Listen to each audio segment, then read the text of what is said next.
What's up, guys? If you're wondering why friendship can be so challenging, why relationships with friends can be difficult, and why they can stir your emotions to the point where they're distracting you from focusing on your homework and getting good grades, then in this mentorship, I want to help us to understand imperfect friendships, to accept imperfect friends, and to even enjoy imperfect friendships. Let me ask you a question. Are you the type of person that tends to need people too much? Or are you the type of person who tends to need people too little? Both, whether or not you need people too much or you need people too little, both types of people are going to strain a friendship. Both people who need people too much and the people who need people too little are driven by fear. The person who needs people too much may be driven by a fear of rejection. The person who doesn't need people enough might be driven by fear of commitment, fear of being hurt. And so both kinds of people struggle with friendship. And I want to offer us a Christian perspective on what Jesus has to do with friendship, because Jesus actually will revolutionize not just your friendships, but all of your relationships. And I want to tell you how. The stronger your friendship with Jesus Christ, the healthier your friendships will be. That is how you will enjoy imperfect friends in imperfect friendships with them. So let me say that again. The stronger your personal friendship and relationship with Jesus Christ, the stronger and healthier your friendships can be.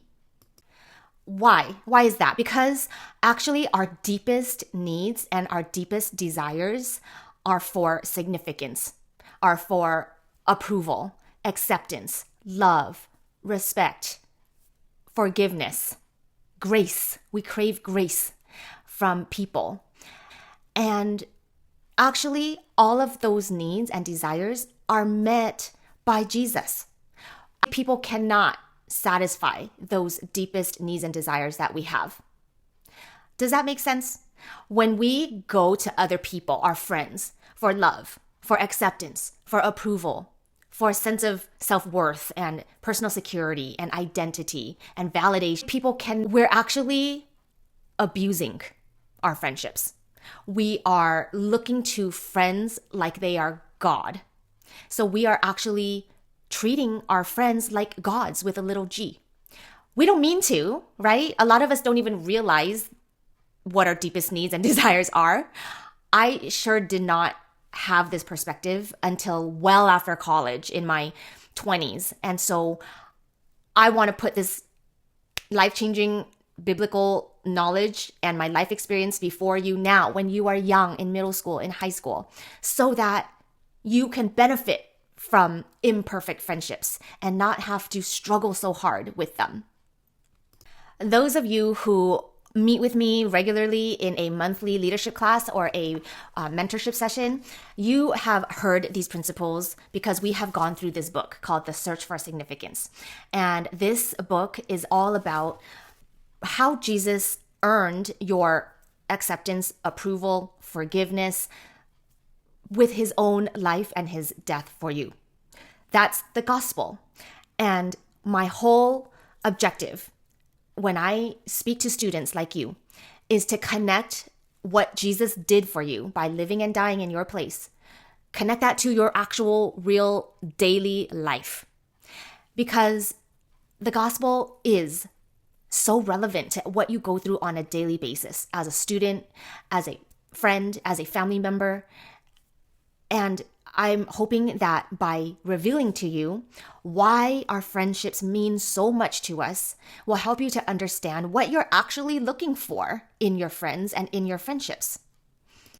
And did you know that God himself is a friendship?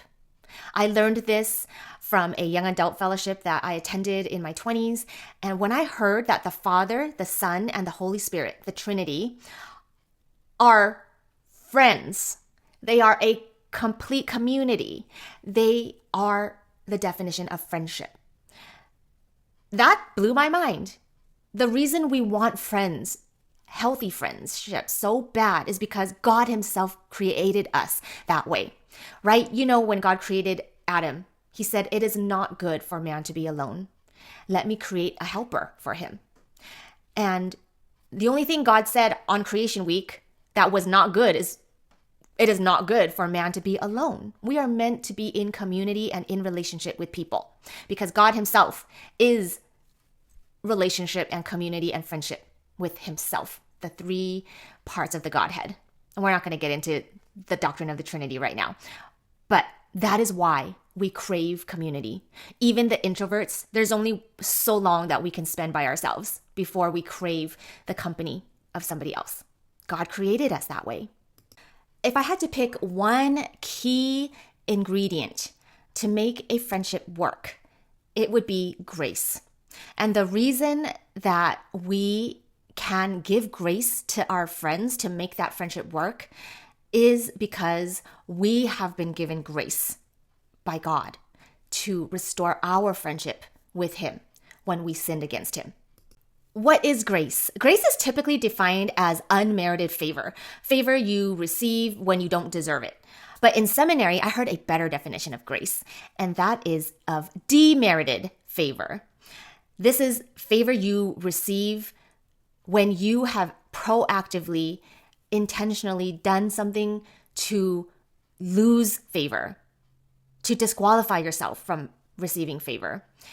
And that is a much more compelling and I think accurate understanding of how God gives us grace when he sent Jesus to live for us and to die for us, even though we did not deserve it.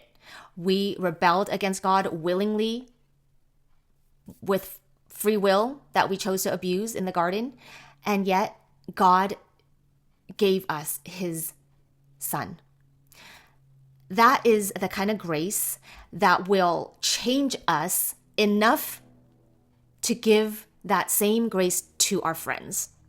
And it is only when you overflow with that kind of understanding of how much you are loved, how much you have been forgiven, how much you have that you don't deserve, how much you have disqualified yourself for any favor from God. That is where we need to draw from when our friends hurt us, when they disappoint us, when they fail us, when they sin against us.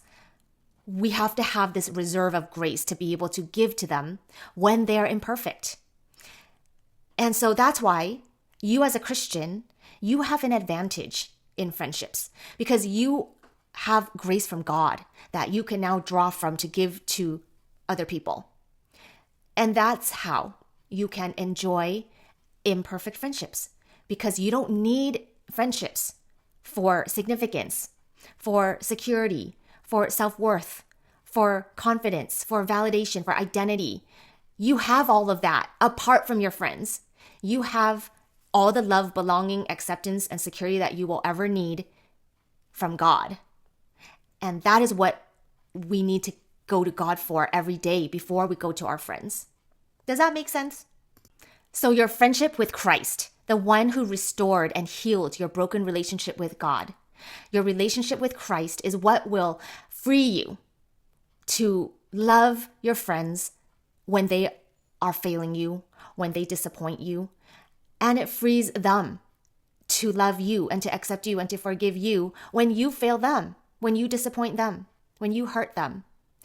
The strongest friendship is between two Christians, two believers, because if both believers are going to God instead of to each other for love and approval and acceptance and those deepest needs, then they will not ruin the friendship. They will not abuse each other and each other's friendship. A friendship is not meant to be worshipped. A friend is not a god. But when we go to a person or we go to a relationship to fill the needs that only God can fill, then that is idolatry. I hope that makes sense, guys. I hope this is something that you can apply to your own friendships. And I hope this is an encouragement to you to strengthen your relationship with Christ, because that is the most satisfying relationship you will ever have in your life. Okay? If you have any questions, you want to get into it a little bit more, email me, Brenda at WeLeadThis.com, or some of you, you can just text me. All right, I'd be happy to follow up with you. Hope this was helpful. I'll see you in the next video. Any questions, you want to get into it a little bit more, email me, Brenda at WeLeadThis.com, or some of you, you can just text me. All right, I'd be happy to follow up with you. Hope this was helpful. I'll see you in the next video.